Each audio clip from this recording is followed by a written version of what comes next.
La Cour a estimé que Cédric Jubillard n'était plus en mesure d'héberger ses enfants de 2 et 6 ans.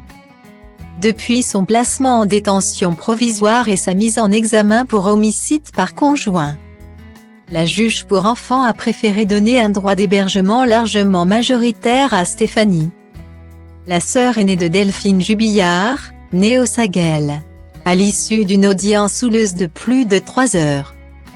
Le 25 juin dernier, le Parisien faisait état de ce que les assistantes sociales avaient observé au domicile du plaquiste.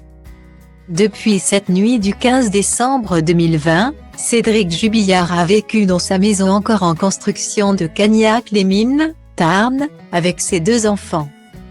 C'est d'ici où serait partie Delphine Jubillard, sans jamais revenir d'après la version fragile de son mari, de qui elle essayait de divorcer, durant les mois qui ont précédé sa mise en examen.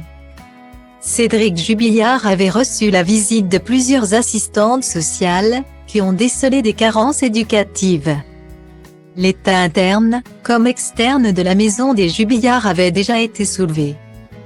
Dans sa conférence de presse, le procureur de Toulouse soulignait le peu d'intérêt porté par Cédric Jubillard pour le ménage. En témoigne son intérieur et l'état de son pyjama la nuit de la disparition de Delphine. Autant d'éléments qui rendent encore plus étrange le fait qu'il a lavé la couette sur laquelle dormait son épouse, de qui il faisait chambre à part, aux alentours de 4 heures du matin. Cette maison encore en construction, dangereuse pour 2 jeunes enfants, était l'une des choses qu'elle reprochait à Cédric Jubillard. Avec ses briques apparentes, des tas de ciment, un trampoline et des jouets ci et là. Le domicile du couple a toujours eu une allure bizarre pour les Cagnacois, qui allaient même jusqu'à qualifier l'endroit de déchetterie.